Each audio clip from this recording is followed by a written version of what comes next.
Hello my dear students, अभी अपन start करने जा रहे हैं ऑप्टिक्स का लेक्चर नंबर 3। पिछले लेक्चर के अंदर अपन ने जो गोलीय दर्पण उसको ऑलमोस्ट अपन ने फिनिश कर दिया था। इस लेक्चर के अंदर अपन गोलीय दर्पण के कुछ क्वेश्चंस करते हैं और उसके बाद में अपन अपवर्तन स्टार्ट करते हैं, परावर्तन अपना फिनिश हो जाएगा।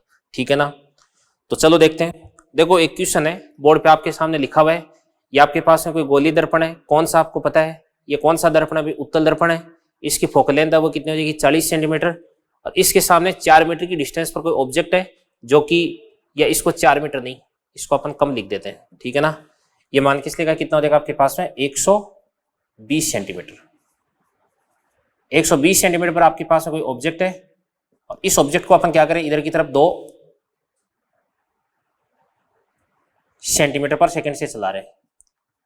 तो आपको जो वेलोसिटी ऑफ इमेज है ये आपको फाइंड आउट करना है अभी। ठीक है ना, तो चलो करते हैं, सोल्व करते हैं। सबसे पहले देखो बच्चों, इसके लिए आपके पास में जो फोकल लेंथ है एफ बराबर कितनी हो जाएगी? प्लस का 40 हो जाएगी। और इसके लिए जो यू है, यू बराबर कितना हो जाएगा आपके पास? माइनस का 120 सेंटीमीटर हो जाएगा। तो अपन जानते हैं कि 1/f, तो f कितना हो जाएगा? 40 बराबर 1/v। और इसके बाद में प्लस क्या हो जाएगा आपके पास? 1/u। तो माइनस का कितना हो जाएगा आपके पास? 120 हो जाएगा। ये माइनस का 120 हो जाएगा। तो यहां से आपके पास में क्या हो जाएगा भाई? 1/v निकाल लो। तो 1/v बराबर 1/40 और प्लस क्या हो जाएगा आपके पास? 1/120। तो इसका एलसीएम ले लेते हैं। एलसीएम कितना हो जाएगा आपके पास? 120 आ जाएगा। और इसके बाद में ये कितना हो जाएगा आपके पास है? 3 और प्लस क्या हो जाएगा आपके पास? 1, ये 4 आ गया। तो 3 + 1 4 और 4/120 कितना हो जाएगा आपके पास में? 1/30। तो यहां से आपके पास v बराबर कितना हो जाएगा आपके पास में? प्लस का 30 आ जाएगा। क्या हो जाएगा? प्लस का 30। इसके बाद ध्यान से देखना, देखो अगर आपको निकालने वेलोसिटी ऑफ इमेज तो बराबर क्या हो जाएगा आपके पास? माइनस का v² इंटू क्या हो जाएगा आपके पास? Velocity of object. तो बराबर माइनस का v²। v² कितना हो जाएगा आपके पास? 30, 30 का स्क्वायर कितना हो जाएगा? 900 बटे क्या हो जाएगा आपके पास? u² कितना हो जाएगा आपके पास? 120, इसका स्क्वायर 14,400 आ जाएगा इंटू vo बराबर कितना हो जाएगा आपके पास? 120, ये आपके पास प्लस का देगा। अब 30/120 कितना हो जाएगा आपके पास? 1/4 और 1/4 का स्क्वायर कितना होता है? 1/16। तो यहां से आपके पास में कितना हो जाएगा आपके पास है? माइनस का 120 और बटे क्या हो जाएगा आपके पास? 16 आ जाएगा। ठीक है ना, तो इसको अपन सोल्व कर देंगे और आंसर किस में आ जाएगा बताओ? सेंटीमीटर पर सेकंड में आ जाएगा अभी। ठीक है ना, तो अब तक आपकी एक बात तो समझ में आ गई होगी कि जो भी आपके पास में गोलीय दर्पण के क्वेश्चंस है, उन गोलीय दर्पण के क्वेश्चंस में आपको एक तो फॉर्मूले प्रॉपर होने चाहिए। ठीक है ना, और उसके बाद चिन्ह परिपाटी आपको अच्छे से ध्यान होनी चाहिए। तो फॉर्मूले और चिन्ह परिपाटी, ये 2 चीजें अगर आपको अच्छे से मालूम है तो फिर उसके बाद उसके अंदर आपको किसी भी प्रकार की कोई दिक्कत नहीं होगी। ठीक है ना, कुछ इंपॉर्टेंट बातें जो आपको ध्यान में रखनी है कि समतल दर्पण, इस समतल दर्पण के लिए m की वैल्यू कितनी होती है? m आवर्धन क्षमता ये होती है आपके पास +1 होती है। कितनी होती है? +1 होती है। ठीक है, चलो इसके बाद अगला क्वेश्चन अपन देखते हैं। देखो ध्यान से, अगला क्वेश्चन देखिएगा।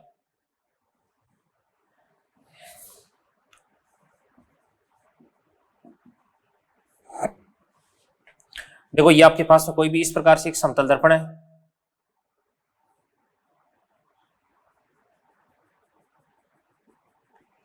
और इसके सामने इस प्रकार से अपन ने कोई भी एक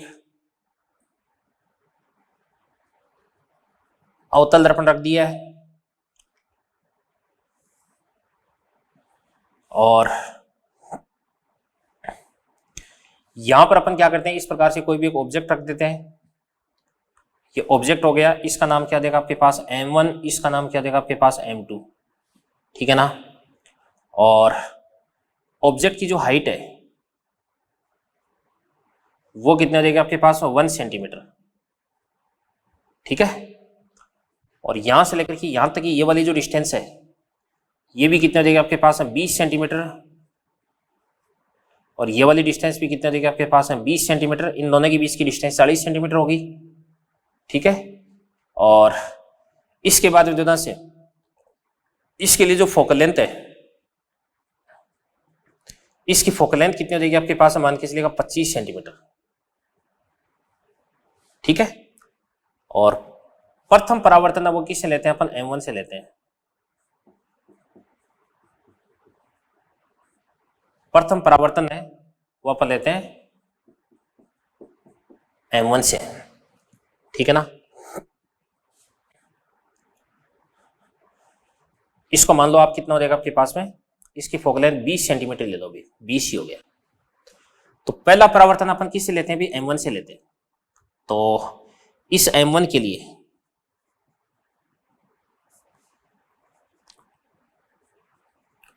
जो U है वो तो कितना हो जाएगा, ध्यान से देखना, देखो 20, ठीक है ना, माइनस का 20, तो आपके पास जो V है वो कितना हो जाएगा आपके पास में, प्लस का 20 होगा। V1 कितना हो जाएगा, प्लस का 20, यानी ऑब्जेक्ट जितना आगे होगा इमेज उतनी पीछे बन जाएगी। ये आपके पास में क्या बन जाएगी, इमेज बन जाएगी। ये इमेज बन गई, इसको अपन क्या बोलेंगे, I1 बोल देंगे। ये वाला 20, तो ये वाली डिस्टेंस भी कितनी हो जाएगी, 20 हो जाएगी, ठीक है ना। और इसकी हाइट कितनी है, 1 सेंटीमीटर, तो इसकी हाइट भी कितनी हो जाएगी आपके पास, 1 सेंटीमीटर। बात सुना भी, ये वाली जो इमेज है वो इसके लिए ऑब्जेक्ट की तरह काम करती है। तो 20, 20, 40 और 20 कितना हो जाएगा आपके पास, 60। तो अब आपके पास में जो M2 है, इस M2 के लिए आपका जो U2 है वो तो कितना हो जाएगा अभी बताओ, माइनस का 60 हो गया। और इसके लिए जो फोकल लेंथ है F2 बराबर कितना हो जाएगा आपके पास में, माइनस का 20 हो जाएगा। तो चलो वैल्यू पुट करते हैं, 1/F2 बराबर कितना हो जाएगा आपके पास, 1/V2, और इसके बाद में प्लस क्या हो जाएगा आपके पास, 1/U2, तो माइनस का 1/60 बन जाएगा। तो आपके पास में क्या हो जाएगा आपके पास, 1/V2 बराबर 1/60, और माइनस क्या हो जाएगा आपके पास, 1/20। तो एलसीएम ले लेंगे, कितना हो जाएगा आपके पास, 60, तो ये आपके पास 1 हो गया, माइनस क्या हो जाएगा आपके पास, 3, तो क्या बन जाएगा आपके पास, माइनस का 2/60, तो ये आपके पास माइनस का 1/30 बन जाएगा, ठीक है ना।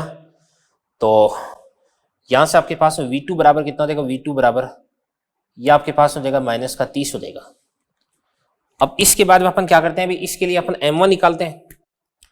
तो M1 निकाल दो, आवर्तन क्षमता M1 बराबर, तो M1 बराबर कितना हो जाएगा आपके पास, माइनस का V/U, तो माइनस का V कितना हो जाएगा इसके लिए बताओ, 20, U कितना हो जाएगा आपके पास, माइनस का 20, तो माइनस माइनस प्लस हो जाएगा, तो ये आपके पास प्लस का 1, और समतल दर्पण के लिए प्लस का 1 होता है, ये अपन जानते ही हैं। और इसके बाद इसके लिए आवर्तन क्षमता ये आपके पास M2 बराबर माइनस का V2 कितना हो जाएगा आपके पास, माइनस का 30, और बटे अब अपन बात करते हैं U2, तो U2 कितना हो जाएगा इसके लिए बताओ, माइनस का 60 हो जाएगा, तो माइनस का 60 हो जाएगा, इसको अपन क्या बोल देंगे भाई, माइनस का 1/2 आ जाएगा। और कुल आवर्तन क्षमता M बराबर कितनी होती है आपके पास, M1 इंटू क्या होती है, M2 होती है। तो M1 कितना हो जाएगा, 1 इंटू कितना हो जाएगा, 1/2, तो ये आपके पास माइनस का 1/2 हो गया, बराबर क्या होती है आपके पास, हाइट ऑफ इमेज अपॉन क्या होता है आपके पास, हाइट ऑफ ऑब्जेक्ट। तो यहां से आपके पास हाइट ऑफ इमेज बराबर कितनी हो जाएगी बताओ, ये हो जाएगी आपके पास माइनस का 1/2 सेंटीमीटर हो जाएगी, ठीक है ना। और जो फाइनल इमेज है वो कहां पर बनेगी भी, ये बनेगी आपके पास M2 से 30 सेंटीमीटर पे, यानी इससे कितनी डिस्टेंस पर, 30 सेंटीमीटर पर यहां पर बनेगी। तो अगर आपको बोल दिया जाए कि ऑब्जेक्ट और इमेज के बीच की डिस्टेंस कितनी हो जाएगी बताओ, 20 तो ये हो गया, ये 30 तो ये 10 सेंटीमीटर, ठीक है ना। तो फाइनल इमेज है वो इस ऑब्जेक्ट से कितनी, 10 सेंटीमीटर की डिस्टेंस पर बनेगी। तो यहां से डिस्टेंस कितनी हो जाएगी, 30, और इससे डिस्टेंस कितनी हो जाएगी, 10, और इस ऑब्जेक्ट से भी डिस्टेंस है वो कितनी हो जाएगी आपके पास है, 10 हो जाएगी।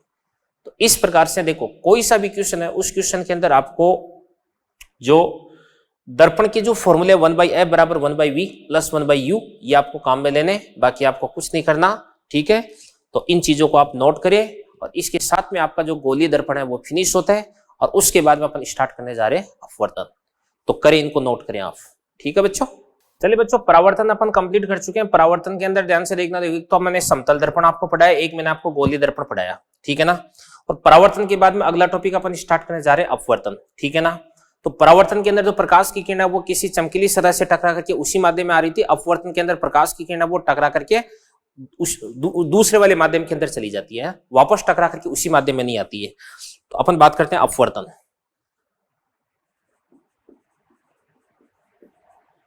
अपवर्तन को इंग्लिश में अपन क्या बोलते हैं?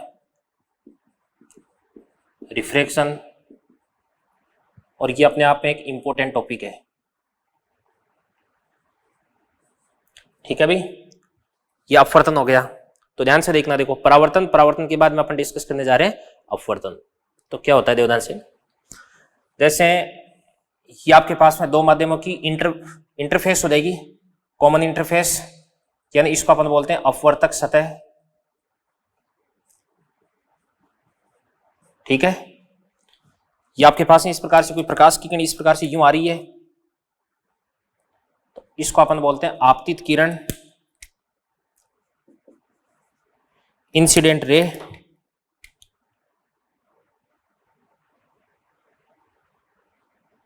यह विलंब हो गया, नॉर्मल। आपतित किरण का विलंब के साथ में जो कोण है इसको अपन बोलते हैं आपतन कोण। और ये वाली प्रकाश की किरण मान के इसलिए टकरा करके इस प्रकार से इसके अंदर चली जाती है, इधर की तरफ इस प्रकार से मुड़ जाती है, इसको अपन बोलते हैं अपवर्तित किरण। यानी ये देखिए आपके पास रिफ्रैक्टेड रे, और ये वाला जो अपवर्तन कोण है इसको अपन क्या बोलते हैं? आर बोलते हैं। अब देखना ध्यान से, देखो ये तो आपके पास हो जाएगा फर्स्ट मीडियम, और ये आपके पास हो जाएगा इस प्रकार से सेकंड मीडियम। इसके अंदर जो आवृत्ति है वो तो कितनी रहेगी? न्यू। तरंग दैर्ध्य कितना हो जाएगा? λ1। और प्रकाश की चाल कितनी हो जाएगी आपके पास? v1। इसके अंदर आवृत्ति कितनी हो जाएगी आपके पास में? तो न्यू। तरंग दैर्ध्य कितनी हो जाएगी? λ2। और चाल कितनी हो जाएगी आपके पास? v2 हो जाएगी। अब बात सुना भी, फ्रीक्वेंसी वो तो क्या रहती है? सेम रहती है, क्योंकि फ्रीक्वेंसी किसकी प्रॉपर्टी है? फ्रीक्वेंसी सोर्स की प्रॉपर्टी होती है, स्रोत की प्रकृति होती है, ये तरंग की प्रकृति होती है। तरंग अगर या किरण अगर आपकी चेंज नहीं हो रही थी, इसकी आवृत्ति कभी भी चेंज नहीं होती है, ठीक है ना। और इसके अंदर जो इंटेंसिटी है वो कितनी देगी आपके पास? I1। और इसके अंदर जो इंटेंसिटी है वो कितनी देगी आपके पास में? I2 देगी। तो ऑब्वियसली आपतित तीव्रता है वो ज्यादा होती है किससे बताओ? अपवर्तित से, ठीक है। एक तो ये चीज होगी। अब देखना ध्यान से, देखो अगर अपन बात करते हैं, यदि V1 ग्रेटर देन क्या देगा आपके पास में? V2, तो आपका जो 1 है वो तो क्या देगा भी?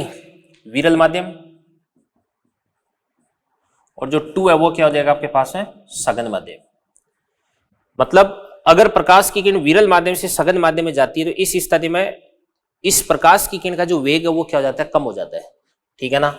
और यदि आपके पास जो V1 है वो लेस देन क्या हो जाएगा आपके पास में? V2, यानी प्रकाश की चाल घट रही है, तो आपका जो 1 है वो क्या हो जाएगा? सघन माध्यम। और जो 2 है वो क्या बन जाएगा आपके पास में? विरल माध्यम बन जाएगा, ठीक है ना। और जब प्रकाश की किरण विरल माध्यम से सघन माध्यम में जाती है तो प्रकाश की किरण अभिलंब की ओर मुड़ जाती है, और यदि अभिलंब की ओर मुड़ जाएगी तो इस स्थिति में आपका जो I है वो बड़ा होता है किससे? R से। और इस स्थिति में आपका जो I है वो क्या हो जाएगा? R से छोटा हो जाएगा, यानी प्रकाश की किरण वो अभिलंब से दूर की तरफ हट जाती है जब प्रकाश की किरण सघन माध्यम से विरल माध्यम में जाती है, तो ठीक है ना। इसके बाद में एक चीज होती है आपकी अपवर्तांक। अपवर्तनांक, इसको अपन बोलते हैं रिफ्रैक्टिव इंडेक्स, ठीक है। तो निरपेक्ष अपवर्तनांक क्या होता है आपके पास? म्यू बराबर क्या होता है आपके पास? C/V। निर्वात में प्रकाश की चाल बटे माध्यम में प्रकाश की चाल, इसको अपन क्या बोलते हैं? निरपेक्ष अपवर्तनांक बोलते हैं, ठीक है ना। और ये भी चाल होगी, ये भी चाल होगी, तो ये क्या होता है? मात्रकहीन होता है। क्या होता है? मात्रकहीन और विमाहीन भी होता है। न तो इसका कोई मात्रक होता है और न ही इसकी कोई विमा होती है, ठीक है ना। अब ध्यान से देखना, देखो निर्वात में प्रकाश की चाल होती है, माध्यम में प्रकाश की चाल से ज्यादा होती है। इस कारण से जो निरपेक्ष अपवर्तनांक होता है वो हमेशा 1 से क्या होता है? बड़ा होता है, ठीक है ना। अब अपन बात करते हैं सापेक्ष अपवर्तनांक की बात करते हैं। तो सापेक्ष अपवर्तनांक क्या हो जाएगा आपके पास में? जो 2 है, माध्यम 2 है, उसका 1 के सापेक्ष अपवर्तनांक, 1 के सापेक्ष अपवर्तनांक। तो 2 का 1 के सापेक्ष अपवर्तनांक है, इसको अपन बोल देंगे म्यू 2 बराबर क्या देगा आपके पास? μ2 बटे ये μ1 हो गया, ठीक है ना। और μ2 को अपन क्या बोलेंगे? C/V2। और ये क्या हो जाएगा आपके पास है? C/V1। तो V1/V2 हो गया। अब जो सापेक्ष अपवर्तनांक होता है वो 1 से छोटा भी हो सकता है, 1 से बड़ा भी हो सकता है। अगर ये आपके पास है सघन है, ये आपके पास में विरल है, तो सघन का विरल के सापेक्ष 1 से बड़ा होता है, और विरल का सघन के सापेक्ष 1 से क्या होता है, छोटा होता है, ठीक है ना, क्योंकि ये तो क्या होता है, एक प्रकार से आपके पास रेशियो होता है। और इसी प्रकार से अगर आपको μ12 निकालना है तो μ12 बराबर कितना हो जाएगा आपके पास, μ1 बटे μ2 बराबर क्या हो जाएगा आपके पास, v2 बटे v1, ठीक है ना। और अगर आपको μ12 इसकी बात करें तो μ12 बराबर कितना हो जाएगा आपके पास में 1/μ21। और अगर आपको μ12 और μ21 इन दोनों का गुणा करना है तो ये आपको क्या प्राप्त हो जाएगा, अभी 1 प्राप्त हो जाएगा, ठीक है ना। और v1 बराबर क्या होता है आपके पास, बताओ न्यू λ1। और v2 बराबर क्या हो जाएगा आपके पास, v2 बराबर क्या हो जाएगा आपके पास, न्यू, ये आपके पास λ2, ठीक है ना। तो v1 बटे v2 को अपन क्या लिख सकते हैं अभी, λ1 बटे क्या हो जाएगा आपके पास, λ2। और इसको अपन क्या लिख सकते हैं अभी, इसको अपन लिख सकते हैं λ2 बटे क्या हो जाएगा आपके पास, λ1, ठीक है ना। तो इस स्थिति में आपके पास λ1 है वो λ2 से बड़ा हो जाएगा, और इस स्थिति में λ1 है वो λ2 से छोटा हो जाएगा। तो अगर प्रकाश की किरण सघन माध्यम से विरल माध्यम में जाती है तो इस स्थिति में इसकी चाल बढ़ती है, तरंग दैर्ध्य बढ़ती है, तीव्रता घटती है, बट आवृत्ति में कोई परिवर्तन नहीं आता है। समझ में आ गई बात है ये चीज। इसके बाद में देखो ध्यान से अपवर्तन के 2 नियम मैं आपको बताने वाला हूं।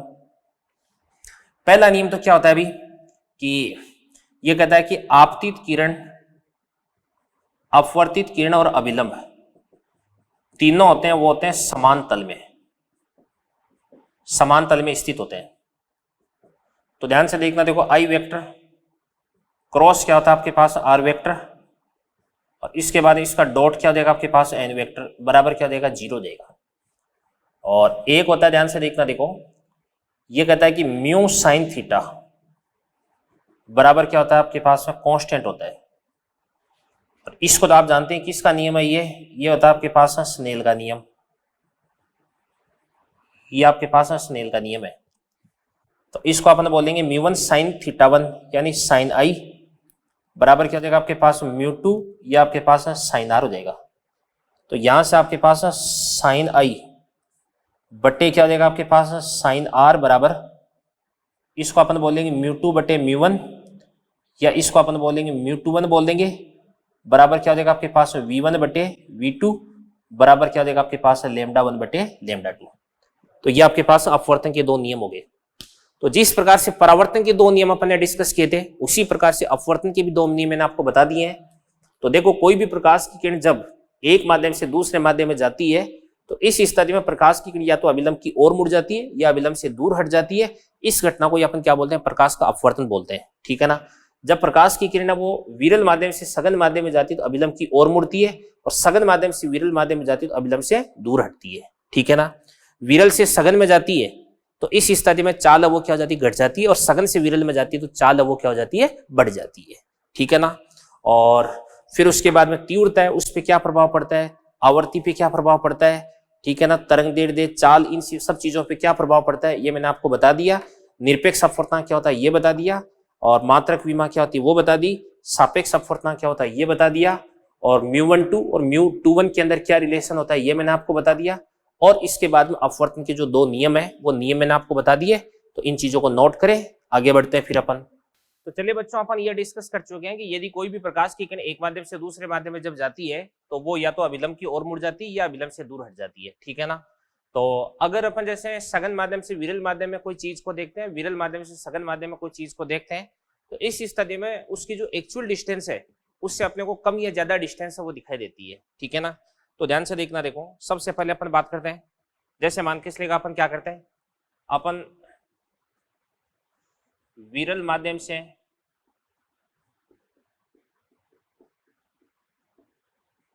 सघन माध्यम में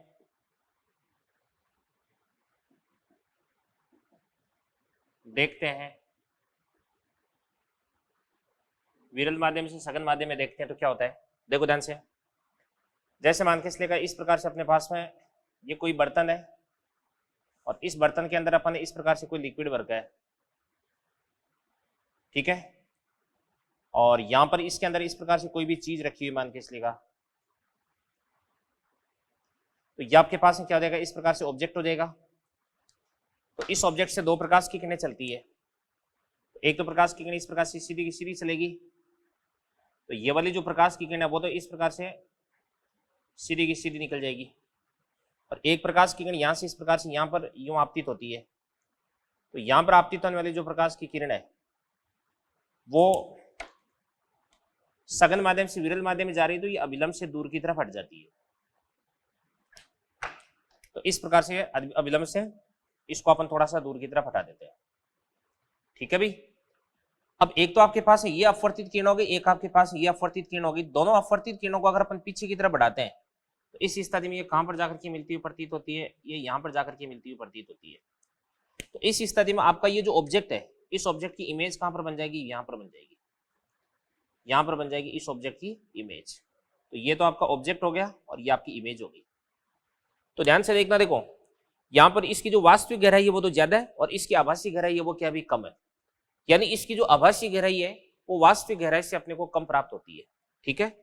तो यहाँ पे इसका जो अपवर्तनांक है वो कितना हो जाएगा आपके पास, μ1 हो जाएगा। इस माध्यम का अपवर्तनांक हो जाएगा आपके पास μ1 और इस माध्यम का अपवर्तनांक क्या हो जाएगा आपके पास μ2 देगा। यहाँ पर ये जो आपतन कोण है इसको अपन क्या बोल देंगे, I बोल देंगे, और इस वाले कोण को अपन क्या बोल देंगे, R बोल देंगे। ठीक है। इसको अपन बोलेंगे A बोल देंगे, इसको अपन क्या बोल देंगे, इस प्रकार से B बोल देंगे। अब यहाँ से आपके पास A से जो O की डिस्टेंस है इसको तो अपन क्या बोल सकते हैं, इसको अपन बोल सकते हैं D रियल। मतलब ये क्या हो जाएगी आपके पास में, वास्तविक गहराई हो जाएगी। ठीक है। और इसी प्रकार से AI इसको अपन क्या बोलते हैं, DA, यानी ये क्या हो जाएगी भाई, आभासी गहराई हो जाएगी। क्या हो जाएगी, आभासी गहराई। ठीक है ना। अब यहाँ पर अपन स्नेल का नियम लगा देते हैं। तो क्या कहता है भाई स्नेल का नियम, ये कहता है आपके पास μ1 sin I बराबर क्या हो जाएगा आपके पास μ2 sin R। अब यहाँ पे थीटा की वैल्यू बहुत छोटी अपन लेके चलते हैं, I और R इन दोनों का मान बहुत छोटा है, तो sin I को भी अपन I लिख देंगे, sin R को भी अपन R लिख देंगे। तो ये आपके पास बन जाएगा μ1 I वो लगभग किसके बराबर हो जाएगा आपके पास, μ2 इंटू R के बराबर हो जाएगा। ठीक है ना। अब यहाँ से आपके पास जो μ1 है इसको तो अपन μ1 लिख देंगे। बात करते हैं अपन I की बात करते हैं। देखो अगर आपके पास ये वाला एंगल I है तो इस स्थिति में ये वाला जो एंगल है ये भी कितना हो जाएगा आपके पास, I हो जाएगा। तो ये वाला जो कोण है, कोण बराबर क्या होता है आपके पास है भाई, इसको अपन साइन थीटा और टेन थीटा की वैल्यू लगभग बराबर होती है, तो इस I को अपन क्या बोल सकते हैं, टेन I। तो टेन I बराबर क्या हो जाएगा आपके पास, बताओ, AB अपॉन AO। तो इसको अपन बोल सकते हैं इस प्रकार से AB अपॉन AO, और जो AO है इसको अपन क्या बोल सकते हैं, D, ये हो जाएगा आपके पास रियल हो जाएगा बराबर। इसको अपन बोलेंगे μ2 और R को अपन क्या बोलेंगे, टेन R। तो टेन R कितना हो जाएगा अभी, ये वाला एंगल अगर आपके पास R है तो इस स्थिति में ये वाला एंगल भी कितना हो जाएगा आपके पास, R हो जाएगा। तो टेन R को अपन क्या लिख सकते हैं बताओ, AB अपॉन AI। तो इसको अपन लिख देंगे AB और अपॉन जो AI है इस AI को अपन क्या बोल सकते हैं बताओ, D एपरेंट, यानी आभासी गहराई हो जाएगी। अगर यहां से अपन बात करते हैं किसकी भी आभासी गहराई की बात करते हैं तो ये बन जाएगी आपके पास D एपरेंट बराबर। तो D एपरेंट बराबर क्या हो जाएगी बताओ, ये हो जाएगा आपके पास D रियल। इसको अपन उधर की तरफ ले जाएंगे तो ये आपके पास हो जाएगा D रियल और इनटू क्या हो जाएगा आपके पास बताओ, μ2 बटे क्या हो जाएगा आपके पास μ1। या इसको अपन बोल सकते हैं D रियल इंटू ये आपके पास में क्या देगा μ21, या इसको अपन क्या लिख सकते हैं बताओ, ये हो जाएगा आपके पास D रियल और अपॉन क्या देगा आपके पास है, ये हो जाएगा आपके पास μ12। अब यहाँ पर आपका जो 1 है वो तो सघन माध्यम है और 2 है वो आपका विरल माध्यम है। तो इसको अपन क्या बोल सकते हैं, इसको अपन बोल सकते हैं ये बन जाएगा आपके पास है D एपरेंट बराबर, ये हो जाएगा आपके पास है D रियल अपॉन ये देखा आपके पास म्यू किसका, डेंसर का, किसके रेस्पेक्ट में, रेरर के रेस्पेक्ट में। ठीक है ना। तो अगर आपके पास वास्तविक गहराई है तो उसको अपन म्यू से डिवाइड कर देंगे। यहाँ पे म्यू क्या है, सघन माध्यम का विरल माध्यम के सापेक्ष अपवर्तनांक है। इससे अगर अपन डिवाइड कर देंगे तो आपको यहाँ पे आभासी गहराई की प्राप्ति हो जाएगी। ठीक है। तो ये आपके पास में एक इंपॉर्टेंट फॉर्मूला है। अब ध्यान से देखना, देखो जनरली आपका जो विरल माध्यम है वो अपन क्या लेके चलते हैं, अभी वायु लेके चलते हैं। तो यदि आपके पास जो विरल माध्यम है वो क्या भाई, वायु है, तो इसका मतलब μ2 बराबर कितना हो जाएगा आपके पास 1 हो जाएगा, और μ2 का अगर अपन 1 लिख देंगे तो μ1 क्या हो जाएगा आपके पास म्यू। तो आपके पास में क्या बन जाएगा भाई, DA बराबर ये हो जाएगा आपके पास D रियल अपॉन क्या हो जाएगा आपके पास म्यू हो जाएगा। ठीक है ना। और यहाँ पर म्यू किसका अपवर्तनांक हो जाएगा बताओ, सघन माध्यम का अपवर्तनांक हो जाएगा। ठीक है। इसी प्रकार से देवदान से अपन बात करते हैं देखो यही कारण है कि अगर अपन किसी भी पानी से भरे हुए बर्तन के अंदर अपन कोई भी सिक्का रख देते हैं तो वो सिक्का है वो थोड़ा सा ऊपर की तरफ उठा हुआ दिखाई देता है। सिक्के की जो एक्चुअल डेप्थ है उससे अपने को कम डेप्थ है इसकी दिखाई देती है, यही कारण है। तो इसका कारण क्या होता है बताओ? अपवर्तन होता है। अगला अपन देखते हैं, अगर अपन क्या करते हैं सघन माध्यम से विरल माध्यम के अंदर किसी भी चीज को देखते हैं, सपोज कीजिए कोई मछली है जो कि हवा के अंदर उड़ रहे किसी पक्षी को देख रही है, ठीक है ना। तो यदि सघन माध्यम से विरल माध्यम में देखा जाता है, ठीक है, तो क्या हो जाएगा ध्यान से? इस प्रकार से मान लो कि आपके पास में कोई लिक्विड है, ठीक है भाई, और यहां पर इस प्रकार से मान के चलेगा कोई भी ऑब्जेक्ट है कि आपके पास इस प्रकार से ऑब्जेक्ट हो देगा। अब इस ऑब्जेक्ट से कौन कौन सी प्रकाश की किरणें चलती है देखो ध्यान से। एक तो इस प्रकार से सीधी की सीधी ये प्रकाश की किरण चलती है, तो ये तो बिना विचलित हुए इस प्रकार से सीधी की सीधी निकल जाएगी। और एक प्रकाश की किरण यहां से इस प्रकार से यहां पर यूं आपतित होती है, और यहां पर जो आपतित होने वाली प्रकाश की किरण है, यहां पे मैं अभिलंब का निर्माण कर देता हूं कि मैंने इस प्रकार से अभिलंब का निर्माण कर दिया है। तो ये वाली जो प्रकाश की किरण है वो विरल माध्यम से सघन माध्यम में जा रही तो अभिलंब की ओर मुड़ जाती है, इस प्रकार से थोड़ा सा अभिलंब की तरफ मुड़ जाती है, ठीक है। अब एक तो आपके पास अपवर्तित किरण ये, एक अपवर्तित किरण ये, इन दोनों अपवर्तित किरणों को अगर अपन पीछे की तरफ बढ़ाते हैं तो इस स्थिति में क्या बन जाएगा देखो ध्यान से, यहां पर ये जाकर के मिलती है या मिलती हुई प्रतीत होती है, तो यहां पर क्या बन जाएगी आपकी इमेज बन जाएगी। क्या बन जाएगी? इमेज। इसको अपन बोलेंगे ए बोल देंगे, इसको अपन क्या बोल देंगे? बी बोल देंगे। तो यहां से आपके पास ए से जो ओ की डिस्टेंस है ये तो क्या देगी भी, ये देगी आपके पास रियल हाइट, और ए से जो आई की डिस्टेंस है इसको अपन क्या बोलेंगे? एपरेंट हाइट हो जाएगी, ठीक है ना। अब यहां से प्रकाश की किरण इसके अंदर आ रही है तो ये पहला माध्यम हो गया, इसका अपवर्तनांक कितना देगा आपके पास? μ1 हो देगा, और यहाँ पर इसका जो अपवर्तनांक है वो क्या देगा आपके पास में? μ2 देगा, ठीक है। अब यहाँ पे देखो आपतित किरण है, ये अभिलंब के साथ में जो कोण बना रही है इसको अपन क्या बोलते हैं? आई बोलते हैं, और फिर उसके बाद ये वाला जो एंगल है ये आपके पास में क्या देगा? आर हो देगा।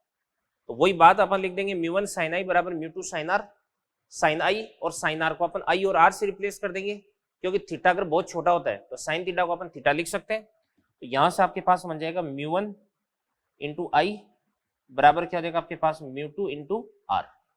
आगे बढ़ते हैं अपन, फिर उसके बाद μ1 बात करते हैं, आई की बात करते हैं।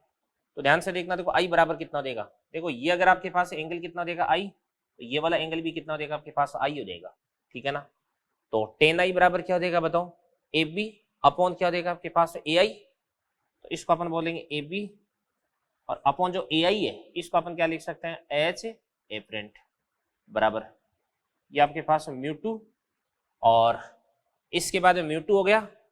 आर, आर की बात करते हैं अपन, ये वाला एंगल अगर आपके पास है कितना देगा भी, सॉरी ये अपने गलत लिख दिया ना, नहीं नहीं सही है बिल्कुल एकदम। ये अगर आपके पास आई है तो इस स्थिति में ये वाला आई होगा, और ये वाला अगर आपके पास आई होगा तो एओ होगा, तो एओ को अपन क्या लिख सकते हैं? एच आर लिख सकते हैं, ये एच आर हो जाएगा। और μ2 sin r, ये वाला एंगल अगर आपके पास है क्या भी आर है तो ये वाला एंगल आपके पास आर हो जाएगा, ठीक है ना। और टेन आर बराबर क्या हो जाएगा आपके पास? ए बी अपॉन ए आई, तो ए बी को तो अपन लिख देंगे ए बी, और अपॉन ए आई को अपन क्या लिख सकते हैं बताओ? ये हो जाएगा आपके पास एच एपरेंट हो जाएगा। तो यहां से आपके पास एच एपरेंट, तो एच एपरेंट बराबर क्या हो जाएगा आपके पास बताओ? ये हो जाएगा आपके पास μ2 बटे क्या हो जाएगा आपके पास? μ1, और इनटू क्या देगा आपके पास? एच, ये आर हो जाएगा, ठीक है ना। और μ2 बटे μ1 को अपन क्या लिख सकते हैं भाई? ये देगा आपके पास μ21, तो μ21 इंटू क्या देगा आपके पास में? ये देगा आपके पास एच आर हो जाएगा, ठीक है ना। और या इसको अपन क्या लिख सकते हैं? इसको अपन लिख सकते हैं एच एपरेंट आभासी गहराई बराबर क्या देगा आपके पास? म्यू, ये देगा आपके पास डेंसर का रेयर के रेस्पेक्ट में, इंटू क्या देगा आपके पास? एच आर हो जाएगा। और अगर आपके पास में जो विरल माध्यम है वो वायु है तो इसका अपवर्तनांक क्या लिख देंगे अपन? 1 लिख देंगे, तो आपके पास एच ए बराबर क्या हो जाएगा? म्यू इंटू एच आर हो जाएगा, ठीक है ना। तो बात सुनना भी, सीधी सी बात ये है कि अगर आपका विरल माध्यम वायु है और सघन माध्यम कोई लिक्विड है, तो इस स्थिति में यदि अपन विरल माध्यम से सघन माध्यम में देख रहे हैं तो गहराई है वो बट्टे म्यू हो जाती है, और जो अगर अपन सघन माध्यम से विरल माध्यम में देख रहे हैं तो जो ऊंचाई है वो इंटू म्यू हो जाती है, गुणा म्यू हो जाती है। ठीक है ना, ये बात होगी भी। तो यहाँ पे देवदान से कोई भी जैसे मान के चलेगा पक्षी है जो किसी मछली को देख रहा है, और वहां पे जो मछली है वो क्या कर रही है, किसी पक्षी को देख रही है। ठीक है ना, या अपन ऐसे बोल सकते हैं कि यहाँ पे अपन क्या कर रहे हैं, वायु से अपन क्या कर रहे हैं, किसके अंदर देख रहे हैं, वायु से अपन द्रव के अंदर, लिक्विड के अंदर रखी हुई किसी चीज को देख रहे हैं, और यहाँ पर अपन लिक्विड से वायु के अंदर रखी हुई किसी चीज को देख रहे हैं। ठीक है भी, तो ये आपके समझ में आ गया होगा। करें इन चीजों को नोट, बढ़ते हैं अपन आगे। एक देवदान से बच्चों कोई भी जैसे मान के चलेगा बर्तन है, उसके अंदर अपन कई सारे लिक्विड भर रखे हैं। ठीक है, जैसे मान के चलेगा ये अपने पास कोई बर्तन है और इस बर्तन के अंदर अपन कई सारे लिक्विड भर रखे हैं। एक तो आपके पास है लिक्विड ये हो जाएगा, एक आपके पास है लिक्विड ये हो जाएगा, एक आपके पास है लिक्विड ये हो जाएगा। ये वाला जो लिक्विड है इसका अपवर्तनांक कितना देगा, μ1, इसका अपवर्तनांक μ2, इसका अपवर्तनांक कितना देगा, μ3। इसकी जो गहराई है वो कितना देगी, लंबाई इसकी मतलब जो थिकनेस है वो d1, इसकी d2, और इसकी कितनी देगी आपके पास d3 हो जाएगी। ठीक है ना, अब मान के चलेगा यहाँ पर अपने पास कोई भी ऑब्जेक्ट रखा हुआ है, तो इस ऑब्जेक्ट की ऑब्वियसली जो इमेज है वो ऊपर बनेगी। आपका जो ऑब्जर्वर है वो ऑब्जर्वर कहाँ पे भाई, यहाँ पे। यहाँ से अपन क्या कर रहे हैं, इसको देख रहे हैं, ये आपका ऑब्जर्वर है।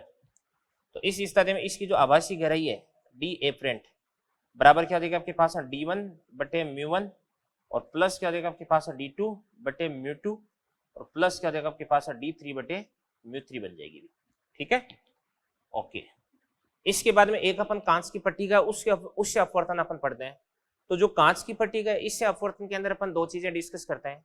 एक तो होता है आपका अनुदैर्ध्य, मतलब जो अनुदैर्ध्य विस्थापन है, मतलब लॉन्गिट्यूडिनल शिफ्टिंग, उसकी अपन चर्चा यहाँ पे करने वाले हैं। और या इसको अपन बोलते हैं अभिलंब विस्थापन बोल सकते हैं। ठीक है ना, अभिलंब विस्थापन, और एक होता है पार्श्विक विस्थापन। ये दो चीजें अपन डिस्कस करते हैं। तो यहाँ पर मैं लिख देता हूँ कांच की पट्टी का। तो कांच की पट्टिका के लिए दो चीजें अपन डिस्कस करते हैं। एक तो होता है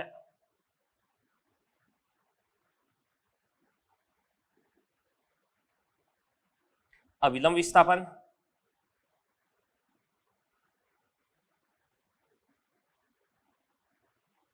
एक होता है पार्श्विक विस्थापन। ठीक है, तो सबसे पहले अपन डिस्कस करते हैं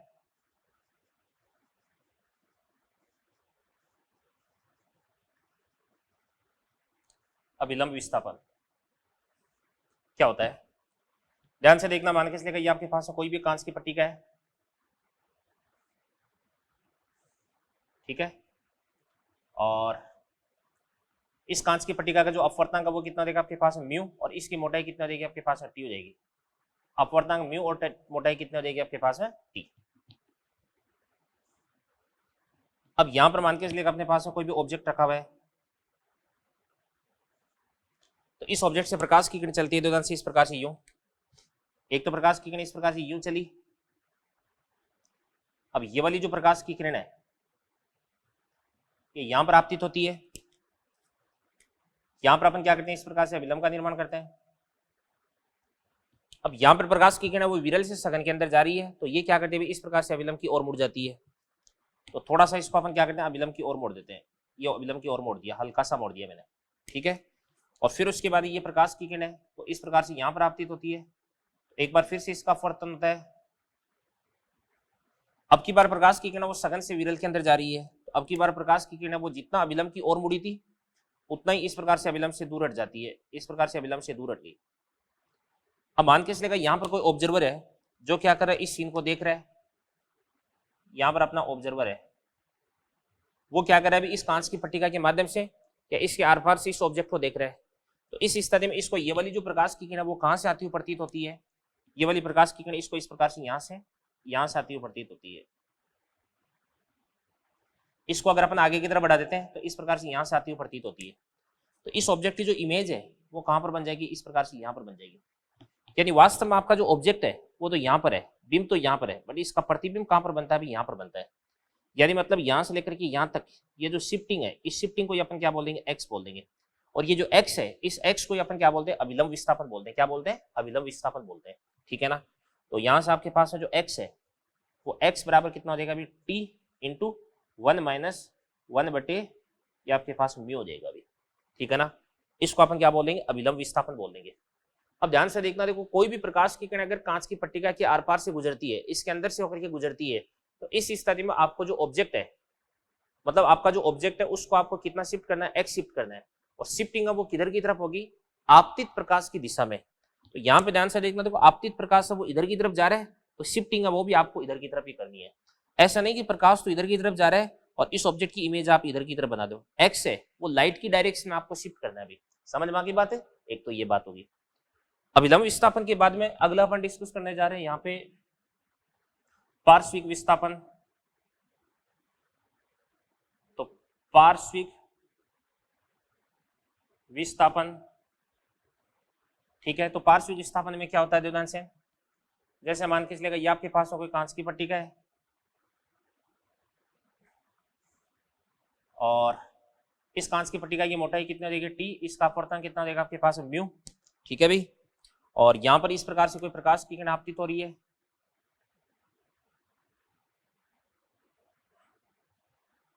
ये इस प्रकार से कोई प्रकाश की किरण आपतित हो रही है, ये प्रकाश की किरण आपतित हो रही है। अब मान लो अगर ये कांच की पट्टिका यहाँ पर नहीं आती, तो इस स्थिति में प्रकाश की किरण वो सीधा का सीधा चली जाती है इधर की तरफ, ठीक है ना। ये इस प्रकार से सीधी की सीधी चली जाती है, तो ये तो जाएगी आपके पास इंसिडेंट रे, ठीक है। अब यहां पर द्योतन से आपतित होती है तो पहला अपवर्तन होता है, तो यहां पर अपन इस प्रकार से अभिलंब का निर्माण कर देते हैं। तो पहला अपवर्तन होता है विरल माध्यम से सघन माध्यम में, तो यहां पर प्रकाश की किरण वो इस प्रकार से अभिलंब की ओर मुड़ जाती है, ठीक है। और फिर उसके बाद यहां पर आपतित होगी और फिर उसके बाद यहां पर अपन क्या करते हैं, फिर से इस प्रकार से अभिलंब का निर्माण करते हैं। ये आपके पास इस प्रकार से अभिलंब का निर्माण कर दिया अपन ने। तो दूसरा अपवर्तन यहां पर होता है, दूसरा अपवर्तन होता है सघन से विरल में। तो यहां पर प्रकाश की किरण फिर से इस प्रकार से अभिलंब से दूर हट जाती है, तो इसको अपन क्या बोलते हैं, इसको अपन बोलते हैं इमर्जेंट रे, निर्गत किरण होगी भी। तो ध्यान से देखना, तो ये तो देखिए आपतित किरण की मूल दिशा और ये आपके पास निर्गत किरण होगी। ये दोनों एक दूसरे के पैरेलल तो होती है, बट इन दोनों के बीच की जो लंबवत दूरी है इसको अपन क्या बोलते हैं, पार्श्विक विस्थापन बोलते हैं। क्या बोलते हैं, पार्श्विक विस्थापन। तो यहाँ पर जो लंबवत दूरी ये है, इस वाली लंबवत दूरी को, इस वाली दूरी को अपन क्या बोलते हैं, डी बोलते हैं। और ये डी क्या होता है अभी, पार्श्विक विस्थापन होता है। और इस डी का फॉर्मूला क्या होता है अभी, ये होता है आपके पास डी बराबर ये होता है आपके पास टी, ये होता है आपके पास टी साइन आई माइनस आर, ठीक है ना। और बटे क्या होता है आपके पास है, कोस आर होता है। यहाँ पर ये वाला जो एंगल है इसको तो अपन क्या बोल देते हैं, आई बोल देते हैं, और ये वाला जो एंगल है इसको अपन क्या बोल देते हैं, आर बोल देते हैं अभी, ठीक है ना। तो डी बराबर क्या हो जाएगा, टी साइन आई माइनस आर बटे क्या हो जाएगा आपके पास कोस आर हो जाएगा। समझ में आ गई बात है, ये बात, इसको अपन क्या बोलते हैं, पार्श्विक विस्थापन बोलते हैं। ओके, अब सुनो ध्यान से देखना, देखो अगर आपके पास में जो एंगल है वो बहुत छोटे हैं, तो अगर आपके पास एंगल बहुत छोटा हो जाएगा तो इस स्थिति में अपन क्या कर सकते हैं, तो जैसे अपन लिख देते हैं यदि आई तथा आर है वो क्या भी अत्यल्प है, तो इस स्थिति में क्या बन जाएगा आपके पास डी बराबर, देखो टी का तो क्या देगा आपके पास टी, और साइन थीटा क्या होता है अभी, साइन थीटा किसके बराबर होता है, थीटा के बराबर होता है। तो आई माइनस आर को अपन क्या लिख सकते हैं बताओ, आई माइनस आर को अपन आई माइनस आर ही लिख देंगे। तो ये देगा आपके पास टी, इसको अपन बोलेंगे आई माइनस क्या देगा आपके पास आर, और बटे क्या देगा कोस आर। तो कोस आर को अपन क्या लिख सकते हैं बताओ, 1 लिख सकते हैं, क्योंकि थीटा अगर बहुत छोटा होता है तो कोस थीटा की वैल्यू क्या होती है, 1 होती है, ठीक है ना। अब यहाँ से अपन जो आई है इसको अपन बाहर कॉमन निकालेंगे, तो टी आई आ गया, और ये आपके पास कितना देगा 1 माइनस है, इसको अपन बोलेंगे आर बटे, इसको अपन बोलेंगे आई बोल देंगे, ठीक है ना। और फिर उसके बाद उदाहरण से अपन जानते हैं कि साइन आई बटे साइन आर बराबर क्या होता है आपके पास म्यू होता है। तो यहां से आपके पास आई बटे आर बराबर भी क्या देगा आपके पास म्यू देगा, क्योंकि आई और आर को तो आपने बहुत छोटा मान रखा है। तो आई बटे आर को अपन क्या लिख देंगे, म्यू लिख देंगे, तो आर बटे आई को अपन क्या लिख सकते हैं, 1 बटे म्यू लिख देंगे। तो ये आपके पास में देगा टी आई 1 माइनस क्या देगा आपके पास 1 बटे, ये बात हो गई। तो यहाँ पे देवदान से अपन ने कांच की पट्टिका उसके लिए अभिलंब विस्थापन और पार्श्विक विस्थापन ये दोनों मैंने आपको बता दिए हैं क्या होता है, इनकी वैल्यू क्या होती है। तो इन चीजों को भी आप नोट करें, आगे बढ़ते। चलिए बच्चों, इसके बाद में आपको मैं बताता हूँ कि जो अविलंब विस्थापन है इसका उपयोग अपन कहाँ पे करते हैं, कहाँ पर ये काम आता है, ठीक है ना। तो देखो ध्यान से, जैसे मान के चलिएगा ये अपने पास कोई भी एक गोलीय दर्पण है, ठीक है, और इसकी जो फोकस दूरी है वो कितनी देगी आपके पास में, तो 20 सेंटीमीटर, और ये इसकी मुख्य अक्ष हो गई, और इसके सामने अपन ने इस प्रकार से कोई भी एक ऑब्जेक्ट रख रखा है, ठीक है, और इस ऑब्जेक्ट की जो डिस्टेंस है ये आपके पास में पी हो गया। तो ओ से जो पी की डिस्टेंस है वो कितना देगी आपके पास है 31 सेंटीमीटर, 31 सेंटीमीटर है, ठीक है ना। अब अगर अपने को इसकी इमेज फाइंड आउट करनी है, इसका प्रतिबिंब अगर अपने को याद करना है, तो इस स्थिति में यू की वैल्यू अपन कितने लेंगे, -31 लेंगे, और फोकल लेंथ है वो अपन कितने लेंगे भी, -20 लेंगे, और फिर वहां से अपन वी की वैल्यू फाइंड आउट करेंगे। बट अपन ने क्या कर दिया भाई, इस ऑब्जेक्ट और इस मिरर के बीच में इस प्रकार से कोई भी एक कांच की पट्टिका है वो अपन इंट्रोड्यूस करवा दी है, ये कांच की पट्टिका अपन ने रख दी है, ठीक है भाई, ये कांच की पट्टिका होगी, और इस कांच की पट्टिका की जो चौड़ाई है वो तो कितने देगी आपके पास है 3 सेंटीमीटर, और इसका जो अपवर्तनांक है वो कितना देगा आपके पास है म्यू बराबर 1.5, या इसको अपन बोलेंगे 3/2 बोल देंगे। तो आपको क्या करना है भी, इसके लिए प्रतिबिंब की स्थिति याद करनी है, ठीक है, तो यही आपका क्वेश्चन है, ठीक है। तो प्रतिबिंब कहां पर बनेगा भी, तो देखो ध्यान से होता क्या है, देखो सबसे पहले इसके सॉल्यूशन के अंदर अपने पास कांच की पट्टिका है, तो अपन निकाल लेते हैं यहाँ पर x निकाल लेते हैं, तो x बराबर कितना देगा आपके पास है t इंटू 1 - 1 बटे ये म्यू हो गया, तो t तो कितना देगा आपके पास है 3, 1 माइनस म्यू कितना देगा आपके पास में 3/2, तो इसको अपन बोलेंगे 2/3, तो 1 - 2/3 कितना देगा 1/3, तो ये तो आपके पास क्या देगा अभी 1 सेंटीमीटर हो जाएगा। मतलब जो नॉर्मल शिफ्टिंग है, जो अविलंब विस्थापन है वो कितना हो जाएगा 1 सेंटीमीटर का हो जाएगा। अब कैसे करते हैं इस चीज को अपन, देखो ध्यान से, पहले इस प्रकार से प्रकाश की किरण यूं जाती है, ठीक है, और फिर उसके बाद ध्यान से यहाँ से, हालांकि मूर्ति तो है बट मैं सीधी दिखा देता हूँ इस प्रकार से, थोड़ी सी इस प्रकार से यूं मुड़ी, और फिर उसके बाद इस प्रकार से यूं मुड़ जाती है, और यहाँ पर जाकर के इस प्रकार से यूं जाकर के आपतित होती है, ठीक है ना। तो पहले तो इस कांच की पट्टिका पर जो आपतित किरण है वो यूं जा रही है, इधर की तरफ जा रही है, तो आपको जो ऑब्जेक्ट है इसको थोड़ा सा इधर की तरफ शिफ्ट कर देना है। कितना शिफ्ट करना है आपको, 1 शिफ्ट करना है। तो यहां से लेकर के यहां तक की टोटल डिस्टेंस कितनी देर की, 31 सेंटीमीटर देर की है। तो u बराबर आपको -31 काम में नहीं लेना है, 31 में से आपको 1 कम कर देना है, तो कितना देगा आपके पास है -30 सेंटीमीटर हो जाएगा, और आपके पास जो फोकल लेंथ है वो कितनी देगी आपके पास -20 सेंटीमीटर हो जाएगी, ठीक है ना। तो इसके बाद इसके लिए अपन लिखते हैं 1/f, तो 1/f कितना देगा -20 बराबर 1/, इसको अपन बोलेंगे v, और इसके बाद में +1/u, तो ये हो जाएगा आपके पास -1/30 हो जाएगा। तो 1/30 इधर की तरफ आ जाएगा, तो 1/30 - 1/20, तो क्या बन जाएगा आपके पास में 1/60, तो 1/v बराबर क्या हो जाएगा आपके पास 1/30 माइनस क्या हो जाएगा आपके पास 1/20, तो एलसीएम क्या देगा आपके पास 60 आ जाएगा, तो 2 - 3 आ गया, तो इसको अपन बोलेंगे माइनस का 1/60 हो गया। तो अपन यहां पर इस प्रकार से लिख सकते हैं कि v बराबर कितना देगा आपके पास माइनस का, इसको अपन बोल देंगे 60 सेंटीमीटर, ठीक है ना। अब ध्यान से, इमेज है वो कहां पर बनेगी, -60 पे बनेगी, बट वास्तव में होता क्या है, देखो ये जो प्रकाश की किरण है वो इस प्रकार से यहाँ से यूं टकरा करके इस प्रकार से परावर्तित होकर के इधर की तरफ यूं आती है, और फिर उसके बाद एक बार इसको इस प्रकार से फिर से यूं पार करती है भी, तो एक बार इस कांच की पट्टिका की प्रकाश की किरण फिर से पार करती है, बट अब की बार इधर की तरफ जा रही है, तो आपको भाई v बराबर -60, इसका मतलब ये हुआ कि इमेज है वो इससे 60 इधर की तरफ बनती है, ठीक है ना, और प्रकाश की किरण भी इधर की तरफ जा रही है, तो आपको फिर से 1 सेंटीमीटर इसको आगे की तरफ शिफ्ट कर देना है। तो यहाँ पर आपके पास में जो v है वो v बराबर कितना देगा आपके पास माइनस का, इसके बाद में 60 प्लस आपको 1 करना पड़ेगा, तो इसको अपन बोलेंगे -61, ये आपके पास में सेंटीमीटर हो गया भी, ठीक है ना। ये आपके पास में नॉर्मल शिफ्टिंग हो चुकी है, तो मेरे हिसाब से इसके अंदर आपको किसी प्रकार की कोई दिक्कत नहीं होनी चाहिए, ठीक है बच्चों। इसके बाद में देखो ध्यान से, जैसे मान के चलेगा ये अपने पास में कोई भी एक समतल दर्पण है, इस समतल दर्पण के सामने भी अपन क्या करते हैं, कोई भी कांच की पट्टिका रख देते हैं, ठीक है ना। इसके सामने इस प्रकार से मैंने कोई ऑब्जेक्ट रख रखा है, और यहां पर मैंने इस प्रकार से कांच की पट्टिका को रख दी है, ग्लास स्लैब को रख दी है। और ये जो ग्लास स्लैब है इसकी मोटाई है वो कितनी हो जाएगी आपके पास है, वही अपन 3 सेंटीमीटर इसकी मोटाई ले लेते हैं। और इसका अपवर्तनांक म्यू बराबर कितना देगा, वही आपके पास 1.5 हो जाएगा। और यहाँ से लेकर के यहाँ तक की जो डिस्टेंस है वो मान लो कितनी हो जाएगी आपके पास है, 15 सेंटीमीटर हो जाएगी। कितनी हो जाएगी, 15 सेंटीमीटर। ठीक है ना, तो ये आपका क्वेश्चन हो गया।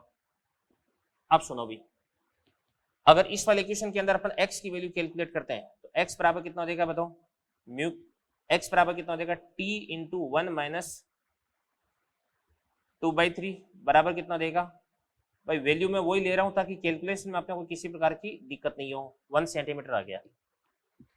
अगर ये कांच की पट्टिका नहीं होती तो ये जो दर्पण है, इस दर्पण से जो ऑब्जेक्ट है उसकी डिस्टेंस कितनी थी, 15 थी। बट होता क्या है, सबसे पहले प्रकाश की किरण इससे इस प्रकार से यूं जाती है, यूं जाती है, ये आपतित किरण होगी। प्रकाश की किरण यूं आपतित हो रही है तो इस ऑब्जेक्ट को अपने को इधर की तरफ 1 सेंटीमीटर शिफ्ट करना पड़ेगा। तो आपके पास जो u है वो u बराबर कितना देगा बताओ, 15 नहीं होगा, 15 में से आपको 1 कम करना पड़ेगा। तो ये कितना देगा आपके पास, माइनस का 14 सेंटीमीटर।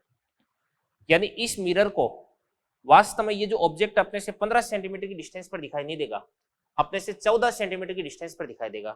तो ऑब्जेक्ट अगर 14 पे बन रहा है तो इमेज भी ध्यान से देखना, देखो कितने पे बन जाएगी, पीछे की तरफ 14 पे बन जाएगी। ठीक है ना, तो इस प्रकार से इसकी जो इमेज है वो भी कहां पर बन जाएगी, इस प्रकार से 14 पे बन जाएगी। समझ गए बात को आप? अब सुनना ध्यान से देखना, देखो अब होता क्या है, प्रकाश की किरण यहाँ पर आपतित होती है और यहाँ से आपतित होकर के परावर्तित होती है और परावर्तित होकर के एक बार फिर से इस कांच की पट्टिका के अंदर से होकर के निकलती है। और अब की बार इस कांच की पट्टिका पर जो प्रकाश की किरण है वो इस प्रकार से इस डायरेक्शन में आपतित हो रही है। तो अपने को क्या करना पड़ेगा, फिर से एक बार नॉर्मल शिफ्टिंग करवानी पड़ेगी, फिर से इसका अविलंब विस्थापन करवाना पड़ेगा। और अब की बार अविलंब विस्थापन वो अपन किधर की तरफ करवाएंगे, इस प्रकार से इधर की तरफ करवाएंगे। समझ गए बात को आप? अब ध्यान से, ये बात होगी। इस प्रकार से प्रकाश की किरण यूं आती है और कांच की पट्टिका से फिर गुजरती है। तो फिर से ध्यान से देखना, देखो ये आपके पास में कितनी डिस्टेंस थी बताओ इस मिरर से, 14। और 14 से अपन क्या करते हैं, फिर अपन 1 कम कर देते हैं, क्योंकि प्रकाश की किरण इधर की तरफ, इसको अपन इधर की तरफ शिफ्ट कर देंगे।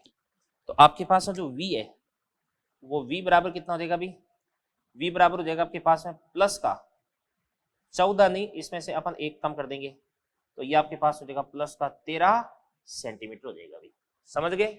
तो ये मैंने आपके सामने जो 2 एग्जांपल्स रखे हैं, इन एग्जांपल्स के माध्यम से ये बात तो आपको समझ में आ गई होगी कि यहाँ पे नॉर्मल शिफ्टिंग है वो किस प्रकार से करते हैं और कितनी करते हैं। ठीक है बच्चों, तो इन दोनों क्वेश्चंस को आप अच्छे से समझें, इनको आप नोट करें, फिर अपन आगे बढ़ते हैं। चलिए बच्चों, इसके बाद में एक इंपॉर्टेंट टॉपिक अपन डिस्कस करने जा रहे हैं जिसका नाम है पूर्ण आंतरिक परावर्तन यानी टोटल इंटरनल रिफ्लेक्शन। ये क्या होता है, चलो देखते हैं अपन। देखो तो अपना अगला टॉपिक है पूर्ण आंतरिक परावर्तन। इंग्लिश में इसको अपन बोलते हैं टोटल इंटरनल रिफ्लेक्शन, शॉर्ट में इसको अपन बोल देते हैं TIR। तो ये कब होता है, ध्यान से देखना। देखो अपन जानते हैं कि जब प्रकाश की किरण है वो सघन माध्यम से किसके अंदर जाती है, विरल माध्यम में जाती है। तो सघन से विरल में जाती है तो अविलंब से दूर हटती है, और अगर अविलंब से दूर हटेगी तो इस स्थिति में आपका जो I है, इस I से आपको बड़ा प्राप्त हो जाएगा क्या, R।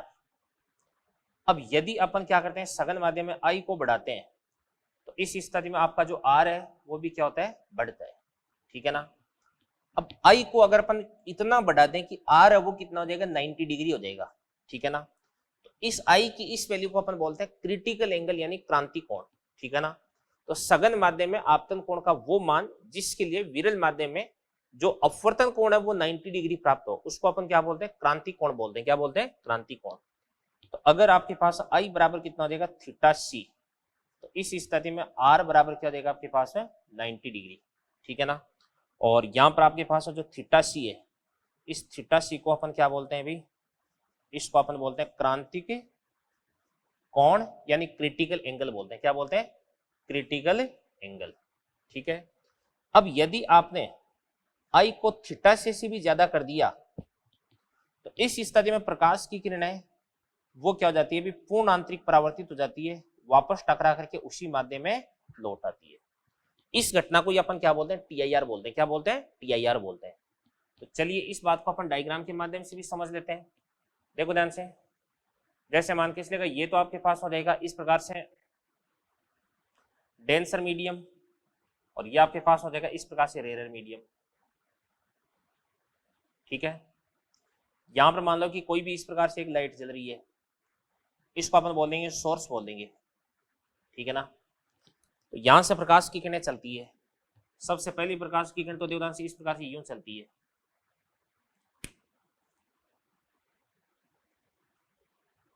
ये सोर्स हो गया। तो एक तो प्रकाश की किरण इस प्रकार से यूं चलती है, देखो ये हो गई, ये इस प्रकार से सीधी की सीधी चली जाती है। फिर उसके बाद में उधर से प्रकाश की किरण एक यहां से यहां पर आपतित होती है, तो यहां से यहां पर जो प्रकाश की किरण आपतित होती है वो इस प्रकार से अविलंब से दूर हट जाती है। ठीक है, तो यहां पर अपन इस प्रकार से बोल सकते हैं कि ये वाला एंगल कितना देगा आपके पास I, और ये वाला एंगल कितना देगा आपके पास R, यानी R है वो I से क्या भी बड़ा है। और फिर उसके बाद में अपन क्या करते हैं, आपतन कोण को अपन बढ़ाते हैं। तो जैसे अंततः से अपना जो आपतन कोण है वो अगर बढ़ेगा, यहां पर जो प्रकाश की किरण आपतित होगी इस वाली प्रकाश की किरण के लिए आपतन कोण ज्यादा है, तो अब की बार जो I है वो अपन ने इतना कर दिया कि प्रकाश की किरण वो इस प्रकार से अपवर्तित होकर के दोनों माध्यमों को पृथक करने वाली सतह के अनुदिश ही चलती है। तो अब की बार आपका जो I है वो तो कितना देगा आपके पास, थीटा सी के बराबर हो जाएगा। R कितना देगा आपके पास बताओ, 90 डिग्री के बराबर हो जाएगा। अब यदि इस प्रकाश की किरण को अपन इससे भी आगे आपतित करवाते हैं, जैसे मान लो कि यहां से चलने वाली जो प्रकाश की किरण है वो इससे भी आगे यहां पर आपतित होती है, यहां पर अगर आपतित होगी, यहां पर मान के इसलिए आपतित होगी, तो ये आपके पास इस प्रकार से अविलंब हो जाएगा। तो ये प्रकाश की किरण टकरा करके वापस उसी माध्यम में लौट आती है।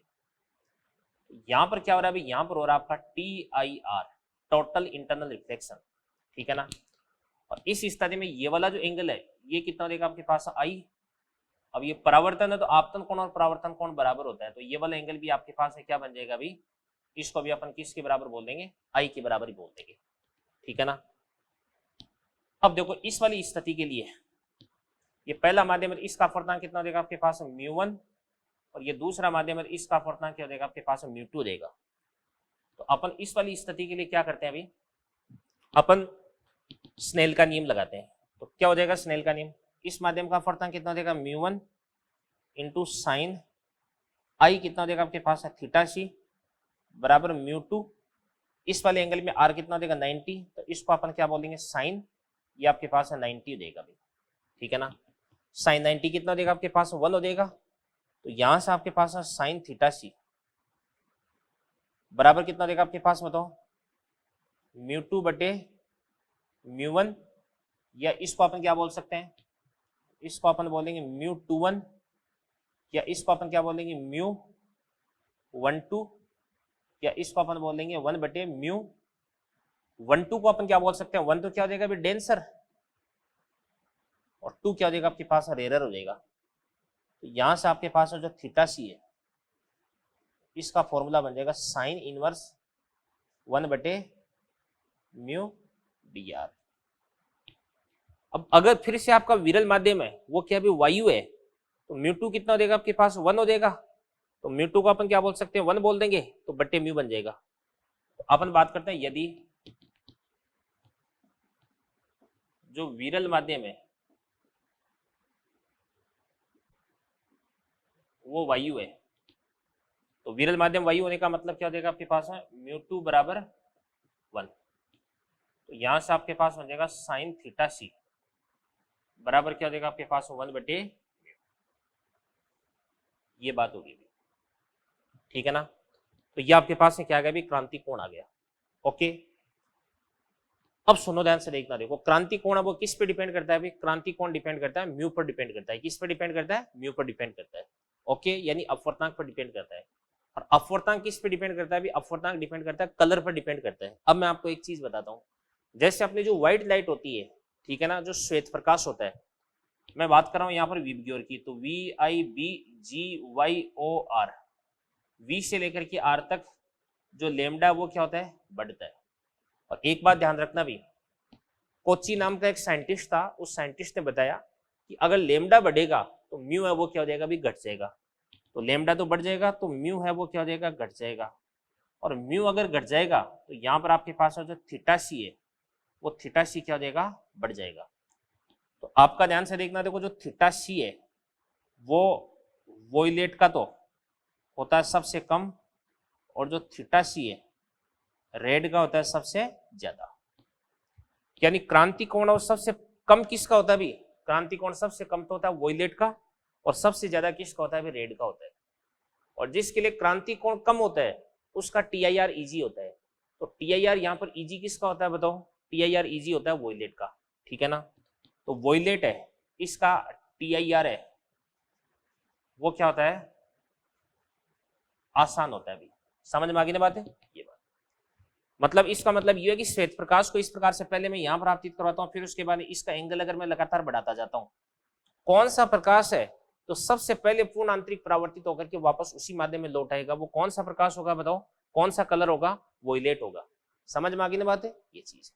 तो जो TIR है उसका बेसिक मैंने आपको बता दिया है, इन चीजों को नोट करें, आगे बढ़ते हैं फिर अपन। चलिए बच्चों, इसके बाद में जो TIR है उसकी एप्लीकेशंस मैं आपको बता देता हूँ, इसके क्या क्या अनुप्रयोग होते हैं, ठीक है ना। देखो सबसे पहला तो अनुप्रयोग ये होता है कि जैसे मान के चलेगा ये कोई भी लिक्विड है, और इस लिक्विड के अंदर किसी भी डेप्थ में मान के चलेगा कोई भी मछली है, या कोई भी मान लो बल्ब है, ठीक है ना। तो ये आपके पास हो गया इस प्रकार से कोई भी एक बल्ब, और ये क्या है? भी पानी है, या कोई भी लिक्विड है, इसका फटना कितना है? भी म्यू। बाहर क्या है? भी वायु, इसका फटना कितना देगा आपके पास? म्यू बराबर 1। अब ध्यान से, यहां से इस प्रकार से प्रकाश की किरण चलती है बल्ब से। अब यहां पर ये मान के चलेगा क्रांति कोण पर आपतित होती है। तो क्रांति कोण पर ये जो आपतित होती है, ये वाली जो प्रकाश की किरण है वो तो इस प्रकार से इधर की तरफ चली जाती है, बट इससे आगे जो प्रकाश की किरणें जाती है वो प्रकाश की किरणें वापस इसी के अंदर लौट के आ जाती है। तो अगर अपन बाहर से देखेंगे तो एक चकतीनुमा क्षेत्र होगा, ये इस प्रकार से ये चकतीनुमा क्षेत्र बनेगा। इस चकतीनुमा क्षेत्र से प्रकाश की किरणें वो अपने को बाहर की तरफ आती हुई दिखाई देती है। ये बात हो गई। इस वाले क्षेत्र से प्रकाश की किरणें वो बाहर की तरफ आती हुई दिखाई देती है, ठीक है ना। तो यहाँ पे इसकी जो वैल्यू है, इसकी जो रेडियस है, इसकी त्रिज्या है, वो भी अपन बहुत इजीली कैलकुलेट कर सकते हैं। तो देखो ध्यान से, यहाँ पे इसकी त्रिज्या बहुत इजीली अपन निकाल सकते हैं। ये R हो गया, ये आपके पास है क्या देगा? आपके पास है थीटा सी, ये भी आपके पास है क्या देगा? थीटा सी, ठीक है ना। और इसको अपन क्या बोलेंगे? D बोल देंगे। तो यहाँ से आपके पास है क्या बन जाएगा? टेन थीटा सी, और टेन थीटा बराबर क्या होता है? लंब बटे आधार, तो R बटे क्या देगा आपके पास? D हो जाएगा। तो R बराबर कितना देगा आपके पास? D, इसको अपन बोलेंगे टेन थीटा सी। और अपन एक चीज जानते हैं कि यहाँ पर आपके पास जो साइन थीटा सी है वो तो कितना होता है आपके पास? 1/म्यू। तो यहाँ से अपन क्या कर सकते हैं? भी टेन थीटा सी निकाल देते हैं। तो टेन थीटा सी कितना देगा आपके पास? साइन थीटा बराबर क्या होता है? लंब बटे कर्ण, और टेन थीटा क्या होता है? लंब बटे आधार। तो लंब तो कितना देगा? 1, और आधार कितना देगा आपके पास? अंडरूट का म्यू स्क्वायर माइनस क्या देगा आपके पास? 1 हो जाएगा। तो इसको अपन बोलेंगे D अपॉन अंडरूट का म्यू स्क्वायर माइनस क्या देगा आपके पास? 1 हो जाएगा। और अगर इसका एरिया अपने को निकालना तो एरिया बराबर क्या देगा आपके पास? पाई इंटू R स्क्वायर हो जाएगा।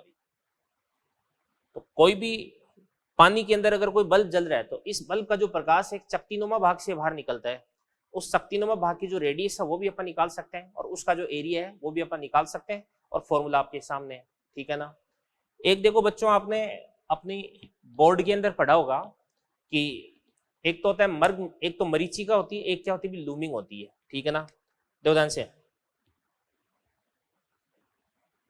अपन बात करते हैं मरीचिका की बात करते हैं। तो मरीचिका कहां पर कब पाई जाती है बताओ? गर्मियों में। और कहां पर पाई जाती है बताओ? जो रेगिस्तानी इलाके हैं ना वहां पर पाई जाती है। क्यों पाई जाती है ध्यान से देखना, देखो इस प्रकार से जैसे जैसे अपन ऊपर की तरफ जाते हैं, देखो होता क्या है कि गर्मियों में धरती बहुत गर्म हो जाती है, तो इसके आसपास की जो वायु होती है वो क्या हो जाती है, विरल हो जाती है। तो जैसे जैसे अपन ऊपर की तरफ जाते हैं वैसे वैसे टेम्परेचर वो क्या होता है, कम होता है। और टेम्परेचर अगर कम होगा तो इस स्थिति में अपवर्तनांक वो क्या होता है, बढ़ता है। ठीक है ना। तो ऊपर का माध्यम है वो तो क्या हो जाएगा अभी, ऊपर तो हो जाएगा इस प्रकार से सघन, और नीचे की जो वायु होती है वो क्या होती है, इस प्रकार से होती है, विरल होती है। ठीक है। अब मान के चलिएगा यहाँ पर इस प्रकार से कोई भी एक पेड़ है, ये इस प्रकार से कोई भी एक पेड़ हो गया। ठीक है ना। अब इस पेड़ से इस प्रकार से ऊपर से प्रकाश की किरण यूं आती है नीचे की तरफ, तो जब प्रकाश की किरण नीचे की तरफ आती है तो सघन से विरल के अंदर जा रही है, तो इसका क्या हो जाता है, इस प्रकार से नीचे की तरफ आकर के पूर्ण आंतरिक परावर्तित होकर के इस प्रकार से इधर की तरफ चली जाती है। तो प्रकाश की किरण वास्तव में इधर से जाकर के इधर की तरफ चली जाती है। अब ये प्रकाश की किरण वास्तव में इधर से आती हुई प्रतीत होती है। तो कोई भी आदमी अगर देखता है तो इस स्थिति में इस पेड़ का जो आभासी प्रतिबिंब है वो इसको इस प्रकार से पृथ्वी से नीचे दिखाई देता है। तो इस आदमी को ऐसा आभास होता है कि जैसे मतलब ये जो पेड़ है ये इस प्रकार से उल्टा लटका हुआ है। तो इस घटना को अपन क्या बोलते हैं, मरीचिका बोलते हैं। क्या बोलते हैं, मरीचिका। तो ध्यान से देखना, देखो मरुस्थलीय प्रदेशों में अपने को जैसे सड़कों पे, धरातल पर कई बार ऐसा आभास होता है जैसे मतलब वहां पे पानी भरा हुआ है और पानी के अंदर उल्टे पेड़ लटके हुए हैं। अब वास्तव में ये होता क्या है, वास्तव में जो आसमान है इस आसमान का आभासी प्रतिबिंब बनता है पृथ्वी से नीचे, तो वो तो अपने को नीले पानी जैसा दिखाई देता है, और वहां पे आसपास में धरती पे जो भी पेड़ उगे होते हैं उन पेड़ों का उल्टा प्रतिबिंब इसके अंदर बन जाता है। तो अपने को बिल्कुल ऐसा आभास होता है जैसे कोई भी झील है और उस झील के अंदर उल्टे पेड़ों के प्रतिबिंब अपने को दिखाई दे रहे हैं। ठीक है ना। तो इस घटना को अपन क्या बोलते हैं, मरीचिका बोलते हैं। और इसका कारण क्या है, ये होता है धरती गर्म होती है, यहाँ पे विरल हो जाती है वायु, ऊपर सघन होती है, ऊपर की तरफ जाने पर अपवर्तनांक बढ़ता है। ठीक है ना। और नीचे की तरफ जाती है वायु, वो प्रकाश की किरण, तो सघन से विरल में जाती है, तो इस प्रकार से अभिलंब से दूर हटती है और पूर्ण आंतरिक परावर्तित होकर के यूं मुड़ जाती है। तो यहाँ पर कोई भी जो ऑब्जर्वर है इस ऑब्जर्वर को ऐसा दिखाई देगा जैसे मतलब प्रकाश की किरणें नीचे से आ रही है। तो इमेज कहाँ पर बन जाएगी, नीचे बन जाएगी। ठीक है ना। ये तो हो गई मरीचिका होगी। और फिर उसके बाद अगली अपन बात करते हैं लूमिंग की, बात करते हैं लूमिंग। तो एक होती है लूमिंग। तो लूमिंग कहाँ पर पाई जाती है भाई, ये ध्रुवीय जो प्रदेश होते हैं, ध्रुवीय प्रदेश, ये ध्रुवीय प्रदेशों में पाई जाती है। अब कैसे पाई जाती है, ध्यान से, जैसे मतलब ये ध्रुवीय प्रदेशों की धरती है, यहाँ पे क्या होती है, बर्फ जमी होती है, तो यहाँ का टेम्परेचर क्या होता है अभी कम, जैसे जैसे ऊपर की तरफ जाते हैं वैसे वैसे टेम्परेचर क्या होता है अभी बढ़ता है, और टेम्परेचर अगर बढ़ेगा तो अपवर्तनांक का वो क्या होता है, घटता है। तो ऊपर तो क्या देगी, इस प्रकार से वायु जाएगी विरल, और नीचे यहाँ पर बर्फ के आसपास की जो वायु होती है वो क्या होती है, सघन होती है। तो जैसे मान के चलिएगा यहाँ पर इस प्रकार से कोई भी एक जहाज है, या कोई भी जैसे मान के चलिएगा इस प्रकार से कोई भी चीज रखी हुई है, तो इससे इस प्रकार से प्रकाश की किरण ऊपर की तरफ जाती है, तो ऊपर जा रही है, इसका मतलब सघन से विरल की तरफ जा रही है, तो ये इस प्रकार से पूर्ण आंतरिक परावर्तित होकर के इस प्रकार से इधर की तरफ लौट आती है। तो पूर्ण आंतरिक परावर्तित होकर के इस प्रकार से इधर की तरफ आ गई। तो यहाँ पर इस प्रकार से कोई भी अगर ऑब्जर्वर खड़ा है तो उसको तो यही लगेगा ना कि प्रकाश की किरण इस प्रकार से यहाँ से आ रही है, तो यहाँ से आती हुई प्रकाश की किरण इसको प्रतीत होती है, तो इसका जो उल्टा प्रतिबिंब होता है वो हवा के अंदर लटका हुआ दिखाई देता है। अभी इसका उल्टा प्रतिबिंब होता है वो इस प्रकार से हवा के अंदर लटका हुआ दिखाई देता है। इस घटना को अपन क्या बोलते हैं, लूमिंग बोलते हैं। क्या बोलते हैं, लूमिंग बोलते हैं। अभी तो लूमिंग भी किसकी वजह से होती है, पूर्ण आंतरिक परावर्तन की वजह से होती है। ठीक है ना। और एक ध्यान से देखना, देखो एक होता है ऑप्टिकल फाइबर। ठीक है ना। तो ऑप्टिकल फाइबर के बारे में बेसिक आपको ध्यान रखना है, न्यूमेरिकल क्वेश्चन है नीट के अंदर, इससे आने की पॉसिबिलिटी नील है। फॉर्मूला इसका मॉड्यूल के अंदर आपको मिल जाएगा, वो फॉर्मूला आप देख लेना अभी। ठीक है ना। तो क्या होता है अभी ऑप्टिकल फाइबर, इसको अपन बोलते हैं प्रकाशिक तंतु, ऑप्टिकल फाइबर होता है। अभी क्या होता है, देखो अपना जो बाल होता है, इस बाल के बराबर व्यास का, लगभग बराबर व्यास का एक तंतु होता है जिसको अपन बोलते हैं ऑप्टिकल फाइबर। और इस ऑप्टिकल फाइबर की वजह से आपने नाम सुना होगा जैसे जियो फाइबर है, ठीक है ना, तो ये सारे के सारे ऑप्टिकल फाइबर ही होते हैं भाई, ठीक है ना। तो ऑप्टिकल फाइबर की सहायता से जो प्रकाशीय संकेत होते हैं इनको बहुत ही कम समय में लंबी दूरियों तक संचारित किया जा सकता है। आपको पता है प्रकाश की चाल होती है कितनी भी, 3 लाख किलोमीटर पर सेकेंड, यानी 3 × 10⁸ मीटर पर सेकेंड। तो लगभग ये होगी 3 लाख किलोमीटर पर सेकेंड होगी, तो ये बहुत ज्यादा होती है। तो प्रकाश की इस स्पीड का उपयोग अपन जो कम्युनिकेशन है उसके अंदर अपन करते हैं। अपन करते क्या है, जो प्रकाश संकेत है उनको अपन लंबी दूरी तक संचारित करवा सकते हैं बहुत ही कम टाइम में, किसकी हेल्प से, प्रकाशिक तंतु की हेल्प से, ठीक है ना। तो इसका ध्यान से देखना, देखो होता क्या है इसका, ये बस इतना से ध्यान रखना है कि इसके 2 भाग होते हैं, ठीक है ना।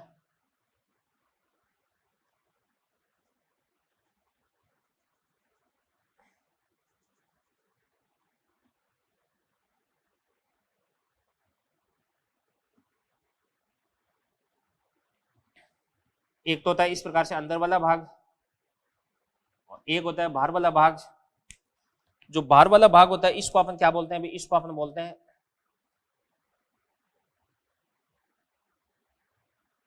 क्लैडिंग, और अंदर वाला जो भाग होता है इसको अपन क्या बोलते हैं, कोर बोलते हैं।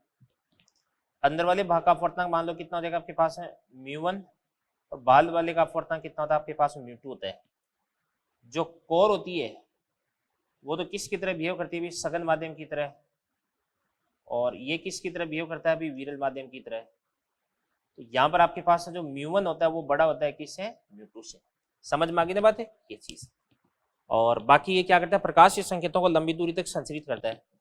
जो प्रकाशीय संकेत है वो इसके अंदर अपन इस प्रकार से एंटर करवाएंगे, इसका TIR होता है, ये यहाँ पर पहुंचता है, यहाँ पे TIR होगा, फिर उसके बाद इस प्रकार से ये आगे की तरफ चलता जाता है। अभी पूर्ण आंतरिक परावर्तन पर ये आधारित होता है, ठीक है ना। तो पूर्ण आंतरिक परावर्तन इसी के साथ में फिनिश होता है, और अपना जो लेक्चर नंबर 3 है वो भी इसी के साथ में फिनिश होता है। अगले लेक्चर पर जब अपन मिलेंगे तो एक आध इस पर अपन क्वेश्चंस करेंगे, और उसके बाद में गोलीय सतहों से अपवर्तन अपन स्टार्ट कर देंगे। तो ठीक है बच्चों, thank you very much, all the best. मिलते हैं अगले लेक्चर पर। इन चीजों को आप अच्छे से नोट कर लें।